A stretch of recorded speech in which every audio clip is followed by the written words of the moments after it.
ఇశ్రాయేలీయులందరూ కూడా ఐగుప్తులో బానిసలుగా ఉన్నారు. వాళ్ళని విడిపించాలి అని దేవుడు ప్రణాళిక కలిగి ఉన్నాడు.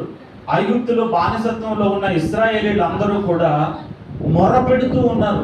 శ్రమ వచ్చినప్పుడు, శోధన వచ్చినప్పుడు, ఇబ్బంది వచ్చినప్పుడు మనం ఏం చేస్తూ ఉంటాం? దేవునికి మొరపెడుతూ ఉంటాం. ఇక్కడ ఇశ్రాయేలీలు అంటే ఎవరు? వాళ్ళు దేవుని ప్రజలు. ఎవరు ఇశ్రాయేలీలు? దేవునిని కలిగి ఉన్న ప్రజలు. వాళ్ళు ఎక్కడ ఉన్నారంటే బానిసత్వంలో ఉన్నారు, సమస్యల్లో ఉన్నారు, ఇబ్బందుల్లో ఉన్నారు. వాళ్ళకి సమస్య వచ్చినప్పుడు, ఇబ్బంది వచ్చినప్పుడు వాళ్ళు ఏం చేస్తూ ఉన్నారంటే యెహోవాకి మొరపెడుతూ ఉన్నారు. మమ్మల్ని బానిసత్వంలో నుంచి విడిపించయ్యా, ఈ సమస్యల్లో నుంచి విడిపించు, మేము చేయలేకపోతున్నాం, మేము భరించలేకపోతున్నాం, ఈ బాధను అనుభవించలేకపోతున్నాం, దీని నుంచి మాకు విడుదల కావాలయ్యా అని యెహోవాకు మొరపెట్టడం ప్రారంభించారు. వాళ్ళ మొర దేవుడు ఆలకించి వాళ్ళని విడిపించడానికి మోషే అనేటువంటి ఒక వ్యక్తిని ఎన్నుకొని నాయకుడిగా తనకి తర్ఫీదిచ్చి 40 సంవత్సరాల పాటు ఐగుప్తులోనే అతనికి తర్ఫీదిచ్చాడు. తర్వాత 40 సంవత్సరాల పాటు అరణ్యంలో ఆయనకి తర్ఫీదునిచ్చాడు. చివరికి వీళ్ళని విడిపించడానికి మోషేను అహరోను అనే 2 అన్నదమ్ములను ఏర్పాటు చేసి ఐగుప్తు ప్రాంతానికి తీసుకుని వచ్చాడు. అక్కడ జరుగుతున్న సంభవం ఏంటంటే ఫరో దగ్గరికి వచ్చి మోషే, అహరోను ఇద్దరు కలిసి దేవుడైన యెహోవా చెప్తున్నాడు, ఈ ఐగుప్తిలో ఉన్నటువంటి బానిసత్వంలో ఉన్న ఇశ్రాయేలు ప్రజలు దేవుని ప్రజలు, వీరిని విడిపించమని దేవుడు మాట్లాడుతున్నాడు, వీరిని ఇక్కడి నుంచి పంపిస్తావా పంపించవా అని మోషే, అహరోను కలిసి ఫరోకు వచ్చి చెప్తూ ఉన్నారు. ఫరో ఆ మాటలు విని హృదయాన్ని కఠినపరుచుకుని ఎంతకి నేను పంపించినట్టు ఉన్నాడు. ఆ సందర్భంలో దేవుడు ఆ ఫరో మీదకి, ఫరోలు ఆ ఐగుప్తీయులందరి మీదకి కొన్ని తెగుళ్ళు పంపిస్తూ ఉన్నాడు. ఏం పంపిస్తున్నాడు? తెగుళ్ళు, సమస్యలు పంపిస్తూ ఉన్నాడు. మరణం వస్తుంది అక్కడికి. దేవుని ప్రజలకు ఇబ్బంది కలిగించే వారికి దేవుడు సమస్యలు ఎలా పెడతాడంటే బెస్ట్ ఎగ్జాంపుల్ మీకు అక్కడ కనిపిస్తూ ఉంటుంది. మోషే వచ్చి చెప్తున్నాడు ఫరోకి, ఫరో వినట్లేదు. వినకపోతే దేవుడు తెగులు పంపిస్తా ఉన్నాడు ఆ ప్రజల్ని. ఇశ్రాయేలు ప్రజలు అనగా దేవుని ప్రజలు. దేవుని ప్రజలను ఎవరైతే ఇబ్బంది పెడుతూ ఉన్నారో ఆ ఇబ్బందులకు గురి చేస్తున్న వారిని దేవుడు ఇబ్బంది పెడతాడు. అక్కడ జరుగుతున్న ఇబ్బంది ఏంటంటే, ఇప్పుడు మనం చదవబోయే లేఖన భాగంలో ఉన్న పరిస్థితులు ఏంటంటే, నిర్గమాకాండము 12వ అధ్యాయంలో నుంచి మనం కొన్ని విషయాలు చూస్తాం. ఈరోజు నిర్గమాకాండం 12వ అధ్యాయంలో ఉన్న విషయాల్ని మనం గమనిద్దాం. అక్కడ జరుగుతున్న సంభవం ఏంటంటే, మోషే, అహరోను ఇద్దరు వచ్చి ఫరోకు చెప్పారు, అందరిని పంపించేయాలి. వాళ్ళు పంపించడానికి తిరస్కరిస్తూ ఉన్నారు. దేవుడి మాట వాళ్ళు స్వీకరించట్లా. ఎవరు? ఫరో వినట్లా. వినకపోతే దేవుడికి ఉగ్రత వచ్చింది, కోపం వచ్చింది, వాళ్ళ మీదకి తెగుళ్ళు పంపిస్తూ ఉన్నాడు. ఎలాంటి తెగుళ్ళు పంపిస్తూ ఉన్నాడు అంటే, ఆ సమయంలో దేవుడి మాట ఎలా వచ్చిందంటే, నీ కుటుంబంలో, ఏ కుటుంబంలో? ఐగుప్తీయుల కుటుంబాలలో, ఐగుప్తు ఫరో రాజు కానివ్వండి, అక్కడ ఉన్నటువంటి ఇంకా మిగిలిన రాజ్యంలో ఉన్న ప్రజలు ఉన్నారు కదా, దేవుని ప్రజలు కాకుండా మిగిలిన వారు, వారి కుటుంబాలలో ప్రథమ ఫలం అంటే ఏంటంటే, కుటుంబంలో ఉన్న జ్యేష్ఠ కుమారుడు, జ్యేష్ఠ పుత్రుడు, జ్యేష్ఠుడు ఎవరైనా సరే, మొదట పుట్టినవాడు, వాళ్ళందరూ కూడా చనిపోబోతా ఉన్నారు. హల్లెలూయా. ఐగుప్తులో ఉన్న ఆ తెగులు ప్రతి గృహాన్ని దర్శించబోతూ ఉంది. దేవుని దగ్గర నుంచి వచ్చిన తెగులు ప్రతి గృహాన్ని దర్శించబోతూ ఉంది. రాత్రి వేళ ఆ తెగులు ఆ గృహం దగ్గరికి వచ్చినప్పుడు ఇశ్రాయేలీలు అక్కడే ఉన్నారు, ఐగుప్తీయులు అక్కడే ఉన్నారు, దేవుని ప్రజలు అక్కడే ఉన్నారు, దేవుని ప్రజలు కానివారు అక్కడే ఉన్నారు. అందరూ కలిసి అక్కడ నివాసం చేస్తున్నారు. ఇప్పుడు ఆ తెగులు వచ్చినప్పుడు ఇశ్రాయేలీయుల ప్రజలు ఆ తెగులు నుంచి ఎలా తప్పించుకోవాలి? అర్థమవుతుందా? తెగులు వచ్చినప్పుడు అందరూ కలిసి ఉన్నప్పుడు, ఇప్పుడు ఇక్కడ ఇన్ని ఇళ్ళు ఉన్నాయమ్మా, ఈ ఇళ్లలో కొన్ని ఇళ్ళు మాత్రమే దేవుణ్ణి నమ్ముకుని ఇల్లు, కొన్ని దేవుణ్ణి నమ్ముకొని ఇల్లు ఉన్నాయి చాలా వరకు కదా. ఇప్పుడు ఆ మరణ దూత బయలుదేరి వచ్చింది. మరణ దూతకి అందరూ సమానమే, ఎవరు కనిపెడితే వాళ్ళని తీసుకెళ్ళిపోతూ ఉంటుంది. మరణ దూత ప్రయాణం చేస్తా ఉన్నప్పుడు ఇప్పుడు వీళ్ళని తప్పించాలి అంటే, ఎవరిని? దేవుని ప్రజలను ఆ మరణ దూత ఏమీ చేయకుండా ఉండాలి అంటే, దేవుడు వాళ్ళకు ఒక నియమాన్ని పెట్టాడు, ఒక కట్టడను పెట్టాడు. అదే తర్వాత కాలంలో ఇశ్రాయేలీయులకి ఒక పండుగగా, ఆచారంలాగా మారింది. ఏంటంటే అది పస్కా పండుగ. 12వ అధ్యాయం 1వ వచనం చూడండి. మోషే, అహరోనులు ఐగుప్తు దేశంలో ఉండగా యెహోవా వారితో ఇలాగూ సెలవిచ్చెను, నెలలలో ఈ నెల మీకు మొదటిది, ఇది మీ సంవత్సరమునకు మొదటి నెల. మీరు ఇశ్రాయేలీయుల సర్వ సమాజములతో ఈ నెల దశమి నాడు వారు తమ తమ కుటుంబంలో లెక్క చొప్పున ఒక్కొక్కడును గొర్రె పిల్లనైనను మేక పిల్లనైనను అనగా ప్రతి ఇంటికి ఒక గొర్రె పిల్లనైనను ఒక మేక పిల్లనైనను తీసుకునబడను. పస్కా పండుగ గురించిన వివరం మీకు 12 అధ్యాయంలో కనిపిస్తుంది. 11 అధ్యాయంలో జరిగిపోయిన తర్వాత సంభవం. 12 అధ్యాయంలో మొట్టమొదటి ఆయన చెప్తూ ఉన్నాడు, ఇది మీకు నెలలో మొదటి దినము కాబట్టి మీరు ఈ సంవత్సరంలో ఈ నెల దశమి నాడు, దశమి అంటే ఏంటి, ఎన్నో రోజు 10వ రోజు. దశమి నాడు అంటే 10వ రోజు. ఆ నెలలో 10వ రోజు ఏం చేయాలంటే, మీరు ఇందాక చెప్పాను కదా తెగులు వస్తుందని, ఆ తెగుల నుంచి తప్పించుకోవాలంటే దశమి నాడు 10వ రోజు ఆ నెలలో మీరు గొర్రె పిల్లను కానీ మేక పిల్లను కానీ తెచ్చి మీ ఇంట్లో పెట్టుకోవాలి, మీ గృహాల్లో పెట్టుకుని ఆ పెట్టుకున్న దానిని చూడండి 4వ వచనంలో, ఆ పిల్లలను తినటకు ఒక కుటుంబము చాలకపోయిన యెడల వాని పొరుగువాడు కూడా ఆ లెక్క చొప్పున దాన్ని తీసుకుని వెళ్ళాడు. అంటే ఒక గొర్రెను మేకను ఇంట్లోకి తెచ్చుకున్న తర్వాత 10వ రోజు 4 రోజుల పాటు దాన్ని ఇంట్లో ఉంచుకోవాలి. 14వ రోజు సాయంకాలం ఇప్పుడు మీరు ఏ గొర్రె పిల్లని అయితే తెచ్చుకున్నారో ఆ గొర్రె పిల్లను అందరూ కలిసి తినాలి, భుజించాలి. అది ఎంతమంది తింటారు, ఆ తినడానికి మీ కుటుంబంలో వాళ్ళు సరిపోలేదు అనుకో, ఎక్కువ అయిపోతుంది అనుకో, మీ పక్కింటి వాళ్ళు కూడా జాయిన్ చేసుకోవాలి, ఎదురింటి వాళ్ళు కూడా జాయిన్ చేసుకొని అందరూ కలిసి అది ఎన్ని కేజీలు వస్తుంది, దాన్ని ఎంతమంది తినగలుగుతాం అని ఒక అంచనాకు వచ్చి అందరూ కలిసి దగ్గర పెట్టుకుని దానిని 14వ రోజు సాయంత్రం దాన్ని వధించి ఆ మాంసాన్ని మీరు తినాలి. ఎలా తినాలి అంటే నీళ్ళలో ఉడికించుకుని తినకూడదు, కాల్చి, దాంట్లో స్పష్టంగా ఉంటుంది, తర్వాత మీరు చదువుకోండి. ఆ గొర్రెలో నుండి ఒక చూడండి 10వ వచనం చూడండి, దానిలో ఉడకనదైనను నీళ్లతో వండబడినదైనను తినకూడదు. ఉదయకాలం వరకు దానిలోనిది ఏది మిగిలింపకూడదు. ఉదయకాలం వరకు దానిలో మిగిలినది అగ్నితో కాల్చివేయబడిను. మీరు దానిని తినవలసిన విధమేదనగా, ఇక్కడ ఆగుదాం. మనం 11వ వచనంలో మన ఈరోజు అంశం ఉంది. దానికి ఇంట్రడక్షన్ ఏంటంటే, ఫస్ట్ దాన్ని తెచ్చుకోవాలి, ఇంట్లో పెట్టుకోవాలి, ఎంతమంది అయితే తినగలుగుతారో అంతమందిని సమకూర్చుకోవాలి, దాన్ని ఇంట్లో ఏర్పాటు చేసుకుని దాన్ని కాల్చి మాత్రమే తినాలి.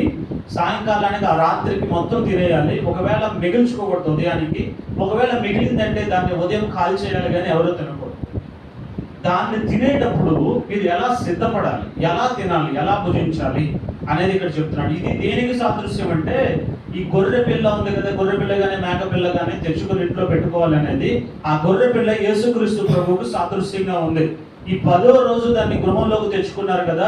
యెరూషలేములో పస్కా పండుగకు ముందు 10వ దినాన ఆయన యెరూషలేము జయప్రవేశం చేస్తాడు. గాడిద మీద ఊరేగుతూ వస్తాడు చూడండి. అది ఎగ్జాక్ట్గా 10వ రోజు ఆ ఊరిలోకి, యెరూషలేములోనికి ఆయన ఎంటర్ అవుతాడు. అంటే గొర్రె ఎలా అయితే వీళ్ళని రక్షించడానికి, గృహంలో ఉన్న వీళ్ళనందరినీ రక్షించడానికి అది బలి అయిపోవడానికి ఏ విధంగా వస్తుందో, ఇక్కడ జరిగిన పరిస్థితి ఏంటంటే, ఆ గొర్రెను చంపి దాని నుంచి వచ్చే రక్తం అంతా చూడండి, ఆ రక్తాన్ని తీసుకుని ఎవరైతే ఆ ఇంట్లో ఉంటున్నారో ఇంటి గడప కొమ్ముల మీద, నిలువుడు కొమ్ముల మీద దాన్ని రాయాలి. వీళ్ళకి ఆ రోజున ఆ రక్తాన్ని రాసి అలా ఉండి ఆ నైట్ అంతా ఇంట్లోంచి బయటకు రాకూడదు, ఇంట్లో ఉండి దాన్ని భుజిస్తూ లోపలే ఉండాలి. ఆ రాత్రి వేళ సమయంలో ఈ మరణదూత బయలుదేరదు, దేవుని దగ్గర నుంచి వచ్చిన తెగులు బయలుదేరి వచ్చినప్పుడు అది ప్రతి గుమ్మాన్ని చూస్తుంది. ఏ గుమ్మం మీద అయితే ఈ రక్తం ఉందో ఆ గుమ్మం లోపలికి వెళ్ళదు, గుమ్మాన్ని దాటి వెళ్ళిపోతుంది. ఇశ్రాయేలు ప్రజలు మాత్రమే అది చేస్తారు. వాళ్ళని కాపాడేది ఆ గొర్రెపిల్ల రక్తం. అక్కడున్న వాళ్ళ ప్రథమ ఫలాన్ని కాపాడేది ఆ గొర్రెపిల్ల రక్తం కదా. గొర్రె పిల్లలు తీశారు, ఆ రక్తాన్ని అక్కడ దాని మీద రాశారు కనుక వాళ్ళు తప్పించబడతారు. ఇక మిగిలిన ఐగుప్తీయులు ఉన్నారు కదా, వాళ్ళకి దాని తెలియదు కదా. అలా ఐగుప్తులో ఉన్న మిగిలిన వాళ్ళందరి ఇళ్లలో ప్రథమ సంతానం, పిల్లలు కానివ్వండి, జంతువులు కానివ్వండి, అన్నీ అక్కడ హతమైపోయింది. ఇక్కడ ఎలా తప్పించబడ్డారు వీళ్ళు అంటే, దేవుడు నియమించిన ఆ గొర్రె పిల్లను తెచ్చి గొర్రెపిల్ల రక్తము చేత వీళ్ళందరూ కాపాడబడ్డారు. దీనిని కొత్త నిబంధన గ్రంథంలో ఇది ఇశ్రాయేలుని కాపాడడానికి అక్కడ చేసినటువంటి క్రియ. ఇది ఈ రోజున మనకి యేసుక్రీస్తు ప్రభువు లోకంలో ఉన్న మనుషులందరినీ రక్షించడానికి వాళ్ళు గొర్రె పిల్లని ఎలా అయితే ఇంట్లోకి తెచ్చుకున్నారో, గొర్రె పిల్లలాగా యేసుక్రీస్తు ప్రభు మన ఇంట్లోకి వచ్చాడు, ఈ లోకంలోనికి వచ్చాడు, మనుషులను రక్షించడానికి ఆయన వచ్చాడు. అక్కడ గొర్రె పిల్లని వధించి ఆ రక్తము చూస్తేనే మరణదూత వాళ్ళని తప్పించుకుని వెళ్ళిపోద్ది. ఇక్కడ యేసు ప్రభు మన కోసం ఆయన ప్రాణం పెట్టి ఆయన రక్తాన్ని చిందించి ఆ రక్త ప్రోక్షణ మన మీద జరిగించడాన్ని బట్టి అపవాది మనల్ని దాడి చేయాలని చూసినప్పుడు ఆ రక్తము అక్కడ వాడికి అడ్డుగా నిలబడి ఆ రక్తాన్ని చూసి మన మీద నుంచి వెళ్ళిపోవాలి తప్ప మనం ఏం చేయడానికి అవకాశం లేదు. మరణాన్ని జయించాడు అక్కడ యేసుక్రీస్తు ప్రభు. అక్కడ గొర్రెని ఎలా అయితే వాళ్ళందరూ తింటున్నారో, ఎంతమంది అయితే ఉన్నారో వాళ్ళందరూ గృహంలో తింటున్నారో, ఈ రోజున క్రైస్తవులుగా ఉన్న మనం ఆయన రక్తాన్ని చిందించాడు కదా, అది దానికి సాదృశ్యంగా మనం ఇక్కడ ఏం చేస్తామంటే ఆయన శరీరాన్ని ఆయన రక్తాన్ని మనం పూజిస్తాం. పస్కా బలి పశువు, అందుకే అంటాడు అపోస్తలుడైన పౌలు, ఈయనే మన పస్కా బలి పశువు, వధించబడిన గొర్రె పిల్ల యేసుక్రీస్తు ప్రభు. ఆ రోజున ఇశ్రాయేలులకు రక్షణ ఇచ్చింది ఆ గొర్రె అయితే, ఈ రోజున మన మానవాళ్ళందరికీ రక్షణ ఇచ్చింది యేసుక్రీస్తు ప్రభు అనే ఆయన బలి అయ్యాడు. కాబట్టే ఈ రోజున మనం రక్షించబడ్డాం. మరణ దూత మన మీద నుంచి వెళ్ళిపోయింది అంటే మనం నిత్యం జీవిస్తాం. నేను చెప్పే నిత్య జీవితం ఎలాంటిది, ఈ శరీరంతో ఎక్కడ జీవించే జీవితం కాదు, ఇది ఎప్పుడైనా వెళ్ళిపోద్ది. కానీ మన ఆత్మ ఆయన దగ్గర నిత్యము జీవిస్తుంది. అది సంపాదించుకోవాలంటే యేసుక్రీస్తు ప్రభువే మనకి దారి, ఆయన రక్తమే మనకి శరణ్యం, ఆయన ప్రాణం పెట్టాడు కనుకనే మనకి రక్షణ వచ్చింది ఈ రోజున కదా. మరి అలాంటి ఆయన శరీరాన్ని రక్తాన్ని సేవించేటప్పుడు ఆ రోజున గొర్రెలను తినేటప్పుడు ఎలా తినాలో దేవుడు వాళ్ళకి చెప్పాడు. ఎవరికి? ఇశ్రాయేలీయులకి. ఈ రోజున మనము కూడా గొర్రె ప్లేస్లో ఏం తింటున్నాం? రొట్టె, ద్రాక్షరసాన్ని, యేసుక్రీస్తు శరీరము ఆయన రక్తముగా మనం సేవిస్తున్నాం. సేవించేటప్పుడు మనం ఎలా ఉండి వాటిని సేవించాలి, అది ఈరోజు అంశం.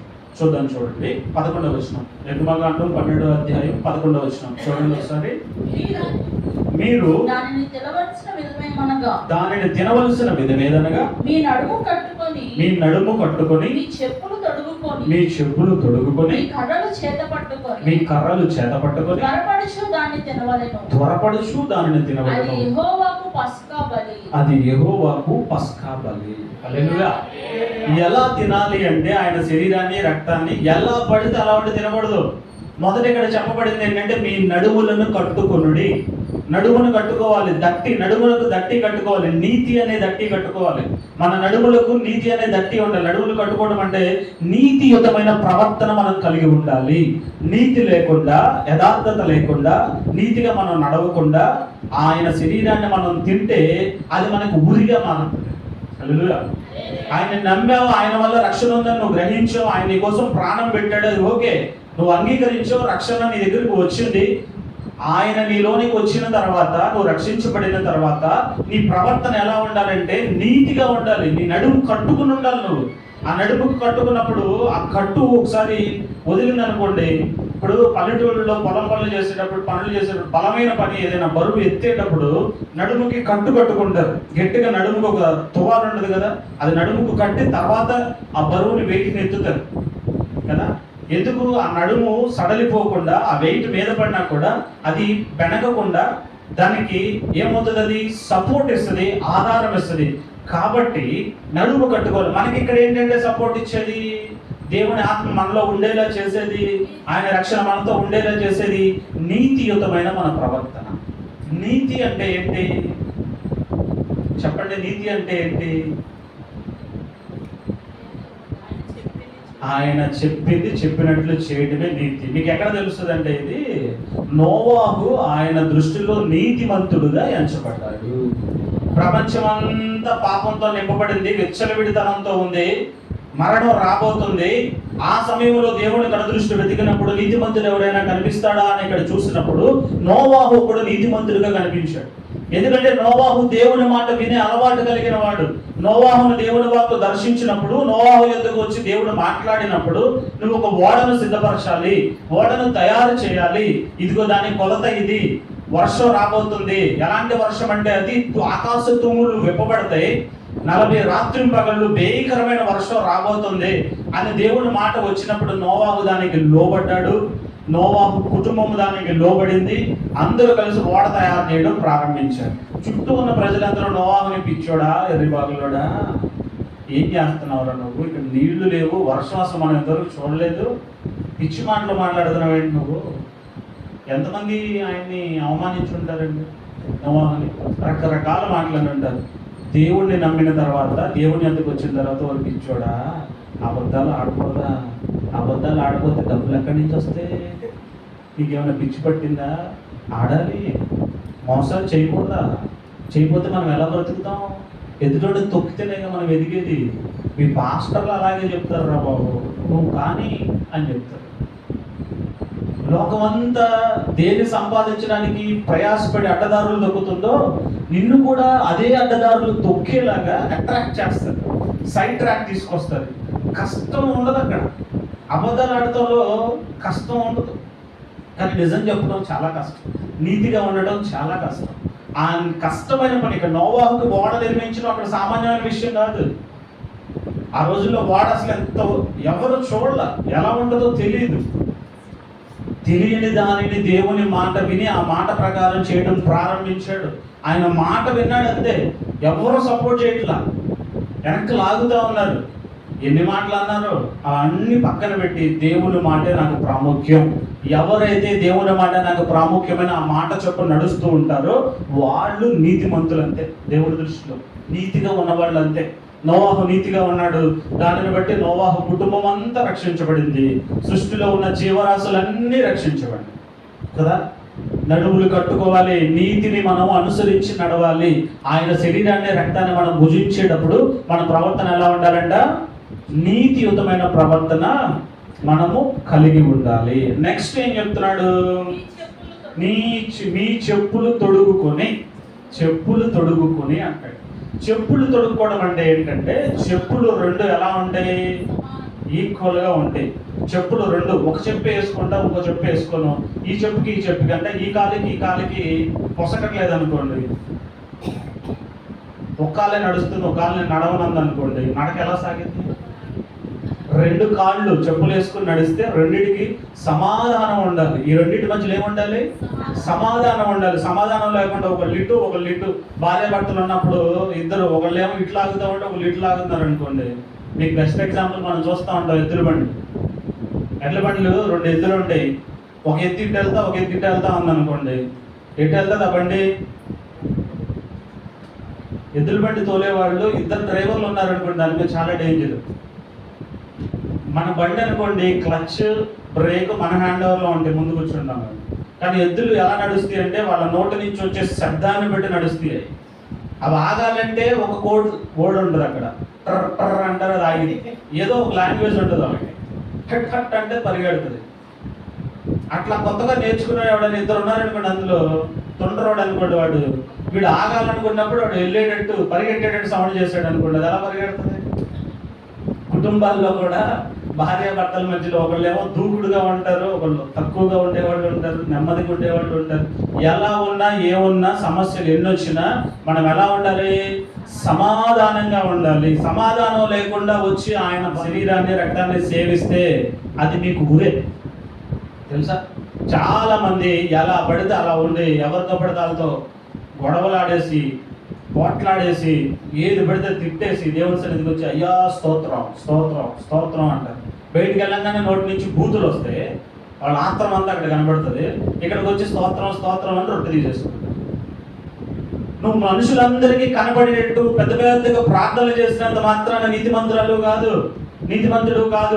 10 మందిలో నీ ప్రవర్తన ఎలా ఉంది, ఇరుగు వారితో పొరుగు వారితో నువ్వు సమాధానంగా ఉంటున్నావా. సమాధానం లేకుండా ఎలా పడితే అలా ఉండి ఇక్కడికి వచ్చి సంఘంతో సమాధానంగా ఉండి వందనాలయ్యా వందనాలమ్మ అంటే నవ్వుతా షేక్ హ్యాండ్లు ఇచ్చుకుంటా ఇక్కడ తెల్ల బట్టలు వేసుకొచ్చి దేవదూతలాగా ఇక్కడ కనబడినంత మాత్రాన నువ్వు ఒంటరిగా ఉంటావే, ఎవరో లేకుండా సంఘస్థులు ఎవరైనా కనబడినప్పుడు అసలు ఎంత వినయ విధేయతలు వచ్చేస్తాయో మనకి. అమ్మో వీళ్ళు ఏమనుకుంటారు, లోపల ఉన్నట్టు దాచేస్తాం. కానీ ఎవరు లేకుండా ఒంటరిగా ఉంటాం. ఫర్ ఎగ్జాంపుల్ ఇక్కడ నుంచి మనం విజయవాడ వెళ్ళామనుకోండి, విజయవాడలో మన వాళ్ళు ఎవరు లేరు అక్కడ. అప్పుడు మన మనసు ఎలా ఉంటుంది, గోడ మీద పోస్టర్ చూస్తా మా హీరో సినిమా ఎలా ఉందో, ఎన్ని రోజులైందో చూసి వస్తుందా, ఈరోజు వాళ్ళ మీద చూడక్కర్లేదు అనుకో, సెల్ ఫోన్లోకి వచ్చేసినట్టున్నాయి కదా ఈరోజు. లోకమంతా మనల్ని పిలుస్తూ ఉంది, అట్రాక్ట్ చేస్తూ ఉంది. అసమాధానానికి అయ్యే కారణం మనం ఎలా ఉండాలంటే సమాధానంగా ఉండి దేవుని సన్నిధిలో రావాలి. సంఘంలో ఉన్నప్పుడు సమాధానం అంటే, నేను ఒకసారి అందరూ సమాధానం పడండి అమ్మా, రొట్టె తీసుకునేటప్పుడు అసమాధానం ఉండకూడదు, ఎవరికైనా అసమాధానం ఉంటే సమాధానం పడండి అంటే వెళ్ళిపోయి షేక్ హ్యాండ్ ఇచ్చేసి నన్ను క్షమించు, నేను ఏదైనా తప్పు చేస్తుంటే నన్ను క్షమించు అలవాటు అయిపోయింది. నువ్వు ఏ తప్పు చేసావో నీకు తెలుసు, ఎందుకు క్షమించమని అడుగుతున్నావో నీకు తెలుసు, కానీ అది చెప్పరు. నేను బాధ పెట్టా, నన్ను క్షమించు నోటితో చెప్తారు. ఒకవేళ వాళ్ళు కూడా సరే క్షమించానమ్మా నిన్ను, ఓకే అన్న వాళ్ళు షేక్ హ్యాండ్ ఇచ్చిన ఆ కాసేపు నిజంగా క్షమించారా అంటే, నిజమైన క్షమాపణ ఎలా ఉంటుందంటే, ఎవరైనా వచ్చి నిన్ను బాగా తిట్టారు, తర్వాత వచ్చి నీకు క్షమాపణ అడిగారు అనుకో, నిన్ను ఫర్ ఎగ్జాంపుల్ నేనే ఉన్నాను, మా అమ్మగారే ఉంది, ఆమెని కోపం వచ్చినప్పుడు ఎడాపెడ తిట్టేసి ఇష్టం వచ్చినట్టు తిట్టి, ఇక్కడికి వచ్చిన తర్వాత పులిపిట్ మీద వాక్యం చెప్పాలి కాబట్టి సమాధానం పడాలని దేవుడు చెప్పాడు కాబట్టి ఆమె దగ్గరికి వెళ్ళి అమ్మ క్షమించమ్మో, పొరపాటుని తిట్టా, కోపంలో తిట్టా అని షేక్ హ్యాండ్ ఇచ్చేసి క్షమించమ్మా అన్న. కానీ ఆమె హృదయానికి అయిన గాయం ఉంటుంది, అది లోపల గుచ్చుతూ ఉంది. ఆమె పైకేమో సరే క్షమించేసాను అంది, కానీ నన్ను చూసినప్పుడల్లా నేను అన్న ఒక్కొక్క మాట గుర్తొస్తుంది, ఆమెకి పొడుస్తూ ఉంది నేను అన్న మాట. నిజంగా ఆమె నన్ను క్షమించిందా? పెదవులతో క్షమించాను అంది, కానీ నా మాటలు ఆమె హృదయాన్ని ఎంత గాయపరిచినాయి అంటే, అనేటప్పుడేమో బాగుల్లాగా పొడి చేస్తాం మాటలు, కానీ ఏదైనా ఇష్టం వచ్చినట్టు. క్షమాపణ అంటే సింపుల్గా క్షమించమ్మా అనేస్తాం. కానీ పశ్చాత్తాపంతో నువ్వు నిజంగా దేవుడి పాదాలు పట్టుకుని నువ్వు నిజంగా, నేను ఆమె నిజంగా తిట్టిన ఆ తిట్లు నా హృదయానికి పశ్చాత్తాపం తీసుకొచ్చి దేవుడి పాదాల దగ్గర పడి, అయ్యా కన్నీరు కాల్చి ఆవేశంలో ఇలా వచ్చిందని నేను దేవుడి దగ్గర సమాధానం పడితే, అప్పుడు ఆమె దగ్గరికి వెళ్ళి నేను సమాధానం పడితే, నేను ఇక్కడ దేవుడి దగ్గర సమాధానం పడ్డాను కదా, దేవుడు ఆమెకి క్షమించే మనసును ఇస్తాడు. మనం దేవుడి దగ్గర సమాధానం పడకుండా, దేవుడితో సమయాన్ని గడపకుండా వాళ్ళ దగ్గరికి వెళ్ళిపోయి డైరెక్ట్గా నన్ను క్షమించాయంటే వాళ్ళ హృదయం బాధలో ఉంది. ఓదార్పు రావాలంటే దేవుడు ఆమెను దర్శించాలి. దేవుని ఆత్మకార్యం జరిగితేనే అక్కడ సమాధానం ఉంటుంది. దేవుని ఆత్మకార్యం జరగకుండా మనుషులు సమాధానం పొందుకోలేరు. అసలు మనిషి ఇంకొకరిని క్షమించడం అసంభవం దేవుని ఆత్మ వారిలో లేకుండా. ఎందుకంటే ఎదుటివాడి తప్పే మనకు గుర్తొస్తూ ఉంటుంది, మర్చిపోతామండి అంత ఈజీగా. సింపుల్గా క్షమించంటే క్షమించేసి అంటాం, కానీ సమాధానం రావడం అంత తేలిక కాదు. దేవుడి పాదాల దగ్గర పడి ఏడ్చి కన్నీరు కార్చి ఆయన పాదాల దగ్గర సమాధానం తెచ్చుకుని, తర్వాత నీకు ఎవరితో అసమాధానం ఉందో వాళ్ళ దగ్గరికి వెళ్తే దేవుడు అక్కడ సమాధానం పరుస్తాడు. సో మనం ఆయన శరీరాన్ని రక్తాన్ని సేవించేటప్పుడు సమాధానంతో ఉండి సేవించాలి. మీ కర్రలు చేత పట్టుకుని, కర్రలు ఏంటి? కర్రలు అంటే ఏంటి? కర్రలు చేత పట్టుకోవడం అంటే ఏంటి? కర్ర అంటే ఒక్కొక్కడికి ఒక్కొక్కలాగా ఉపయోగపడుతుంది కర్ర. ఇప్పుడు మా పాస్టర్ గారి చేతికి కర్ర ఇచ్చామనుకో, ఇక్కడ ఏదైనా పాము వచ్చిందనుకో దాన్ని 5 నిమిషాల్లో చంపేస్తారు, ఆమె అలా వాడుతుంది.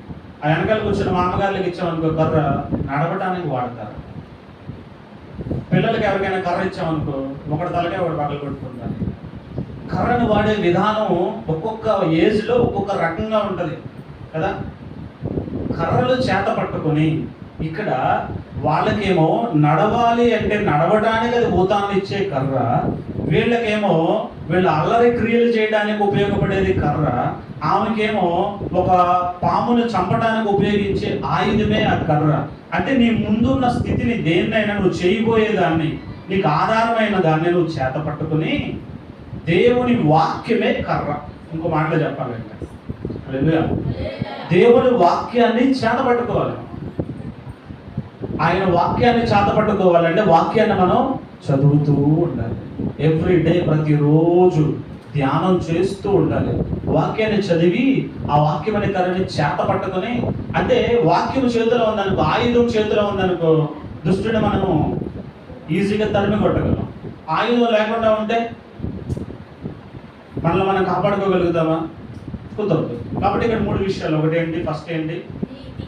నీతియుతమైన ప్రవర్తన కలిగి ఉండాలి. 2 సమాధానం కలిగి ఉండాలి. 3 దేవుని వాక్యాన్ని చేతపట్టుకుని త్వరపడుచు తినవలను. త్వరపడాలి.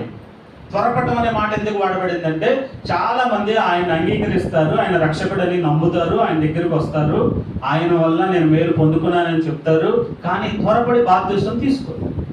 బాప్తిసం తీసుకోవాలంటే నేను నిలబడలేనేమో అయ్యారు, నాకు ఈ అలవాటు ఉంది, నేను నిలబడలేనేమో, పడిపోతానేమో, త్వరపడరు. వీళ్ళ తొందరపాటు ఎక్కడ ఉంటుందంటే కార్యం కోసం తొందరపాటు, అనారోగ్యం వస్తే ఆరోగ్యం కోసం తొందరపాటు, సమస్యలు వస్తే దాని నుంచి బయటకు రావాలని తొందరపాటు.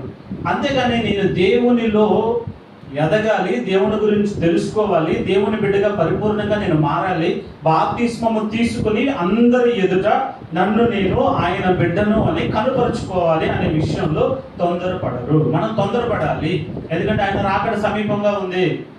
మీరు అలాగే చెప్తారులే, నా చిన్నప్పటి నుంచి వింటానే ఉన్నా నేను, ఆయన ఎప్పుడు రావాలి, నేను ఎప్పుడు పోవాలనుకుంటారు కొంతమంది. ఆయన రాకడ ముందొచ్చినా, మన పోకడే ముందొచ్చినా, మనం ఆయన దగ్గరికి వెళ్ళాలంటే ఆ బాప్తిస్మం అనే కార్యక్రమం జరిగించాలి. 10 మందిలో మనల్ని మనం దేవునికి బిడ్డలమని ఇతరులకు తెలియజెప్పాలి. చాలా మంది హృదయంలో ఆయన అంటే నాకు ఇష్టమే, కానీ నేను ఆయన గురించి ఒప్పుకోను 10 మంది ముందు. లోపల మాత్రం బోర్డులంత ఇష్టం నాకు ఆయన అంటే అంటారు, కానీ 10 మందిలో ఆయన నా దేవుడు, నేను అంగీకరించాను, ఆయన నా రక్షకుడని ఎంత మాత్రం ఒప్పుకోరు. మనం అలా ఉండకూడదు. దేవుడే కాపాడుతాడు, దేవుడే నిలబెడతాడు. మనం ఎవరమంటే నిలబడటానికి? మన శక్తి సరిపోద్దా? మన మనసునైనా అదుపు చేసుకోగలమా? మనం నోటి నుంచి మాటనైనా అదుపు చేసుకోగలమా? ఎన్ని రోజులు మౌనంగా ఉంటాం? మన వల్ల ఏది కాదు. పరిశుద్ధాత్మ దేవుడు మనతో ఉంటే ఏదైనా సాధించగలడు. ఆయనే కంట్రోల్ చేయగలడు, ఆయనే మనకి సహాయం చేయగలడు, ఆయనే మనల్ని బలపరచగలడు. ప్రతి విషయంలో ఆయన మనకు తోడుగా ఉంటాడు. సో ఆయన నమ్మిన మనము పరిపూర్ణంగా ఆయన మీద ఆధారపడి బాప్తిస్మం తీసుకోవడానికి తొందరపడి, బాప్తిస్మం తీసుకోకుండా ఉన్న వాళ్ళకి మేము రొట్టె ద్రాక్షరసం ఇవ్వడానికి అసలు తొందరపడం. నాకు కావాలని ముందుకు వచ్చినాయేమో. చాలా మంది హైందవ సహోదరులు మాట్లాడుతూ ఉంటారు, మేము మీరు పెట్టే కేకులు తింటాం, మా ప్రసాదాలు ఎందుకు తినాం అంటాం. మా కేకు ప్రసాదం కాదు, కేక్ అనేది ప్రేమగా మనం పెట్టేది. మా ప్రసాదం ఏంటంటే రొట్టె ద్రాక్షరసం. అది మీకు ఇవ్వం, మిమ్మల్ని తినమని బలవంత పెట్టాం, మీరు తింటామని వచ్చినా మీకు ఇవ్వం. మేము మాత్రమే తింటాం. మీరు తినాలంటే మీరు బాప్తిస్మం తీసుకుని మీరు కూడా ఆయన బిడ్డలుగా మారండి, అప్పుడు మీకు ఇస్తాం. మీ ప్రసాదాలు మీకుంటే మా ప్రసాదం మాకుంటే. అర్థమవుతుందా? సో ఎవరిని క్రిటిసైజ్ చేయొద్దు. ఎవరి పద్ధతులు వాళ్ళే, ఎవరి అలవాట్లు, ఆచారాలు, వ్యవహారాలు వాళ్ళ ఆచారాలు వాళ్ళు. అందరం కలుద్దాం. చక్కగా ఫంక్షన్స్ జరిగినా హిందువు లేదు, క్రైస్తవులు లేదు, ముస్లిం లేదు, అందరూ కలుద్దాం, అందరూ కలిసి కష్టపడదాం. ఒకళ్ళు సంతోషంలో ఒకళ్ళు ఉందాం, ఒకళ్ళు బాధలో ఒకళ్ళు ఉందాం. ఎవరి మత విశ్వాసాలు వాళ్ళవి, ఎవరి నమ్మకాలు వాళ్ళవి, వాటిని గౌరవిద్దాం. ఒకళ్ళ మతాన్ని ఒకళ్ళు విమర్శించుకోవడం అట్లాంటి పనులు ఏం చేయొద్దు. మీ మత ఆచారాలు మీరు అనుసరించండి, మా మత ఆచారం మేము అనుసరిస్తాము. ఎవరికి వాళ్ళు అలా వాళ్ళకి. సో మనము దేవుణ్ణి నమ్మాం కనుక, ఆయన మనకు రక్షకుడని మనం అంగీకరించి బాప్తిస్మం తీసుకున్నాం కనుక, ఈ రోజున ఆయన శరీరాన్ని, రక్తాన్ని మనం సేవించేటప్పుడు ఈ 3 విషయాలు మీరు పరిశీలన చేసుకోండి. మీరు నిజంగా నీతియుతమైన ప్రవర్తన కలిగి ఉన్నారా? లాస్ట్ ఎప్పుడు తీసుకున్నారు? మొదటి ఆదివారం తీసుకున్నారు. కొంతమంది వారం తీసుకుంటారు, కొంతమంది ప్రతిరోజు తీసుకుంటారు. ఎప్పుడైనా తీసుకోవచ్చు, కానీ ఎలా ఉండి తీసుకోవాలి? ఎలా పడితే అలా ఉండి నిద్ర లేకుండానే ఎక్కడికో వెళ్ళొచ్చి గబుక్కున తీసుకునేది కాదు ఇది. ముందు రొట్టె ద్రాక్షరసం తీసుకునేటప్పుడు ఈ క్వాలిటీస్ మనలో ఉండాలి. నీతిగా ఉండాలి, సమాధానంగా ఉండాలి, వాక్యాన్ని చేత పట్టుకున్న వారముగా ఉండాలి. ఎందుకంటే వాక్యమే మనకు దీపమై మన పాదాలకి దారి చూపిస్తుంది. ఆ వాక్యం అర్థములాగా మన ముందుకు వచ్చి మన తప్పులన్నీ మనకి తెలియజేస్తుంది. ఆ వాక్యం ముందుకు వచ్చినప్పుడు, దాన్ని చేత పట్టుకున్నప్పుడు మన అవిధేయతలన్నీ మనకు తెలిసి వాటిని మనం సరి చేసుకోగలుగుతాం. సరి చేసుకోకుండా, సమాధానం లేకుండా ఎలా పడితే అలా ఉండి ఆయన యొక్క శరీరాన్ని, రక్తాన్ని సేవిస్తే ఏమవుతాం? శాపగ్రస్తులమవుతాం. ఏరి కోరి శాపాన్ని తెచ్చుకుంటాం. ప్రతి నెల మనము బల్ల తీసుకునేటప్పుడు ఆ కొరింథీ పత్రికలో ఉన్న ఆ వాక్యాన్ని నేను చదివి మీకు వినిపిస్తా కదా. ఈరోజు కూడా అందులోనికి వెళ్దాం, సమయం అయిపోతుంది. సో ఈ 3 విషయాలు గుర్తుపెట్టుకోండి. ఇప్పుడు చెప్పండి, పస్కా అనేది ఇశ్రాయేలీయుల కోసం జరిగింది. పస్కాకి 10వ రోజున పస్కా వచ్చింది. ఇక్కడ యెరూషలేము కూడా యేసు ప్రభు 10వ రోజున ఎంటర్ అయ్యాడు. 4వ రోజు రాత్రికి దాన్ని ఏం చేయాలి? చంపి ఆ రక్తాన్ని రాసుకున్నారు వాళ్ళు. ఈ రోజున మన కోసం ఆయన చనిపోయి ఆయన రక్తాన్ని మనకి గుర్తుగా ఉంచాడు. ఆ రక్తం మన మీద ప్రోక్షించబడినప్పుడు మనము రక్షించబడ్డాం, మనం ఆయన ప్రథమ ఫలముగా మారాం, ఆయన బిడ్డలుగా మనం మారామని దానికి గుర్తు అన్నమాట.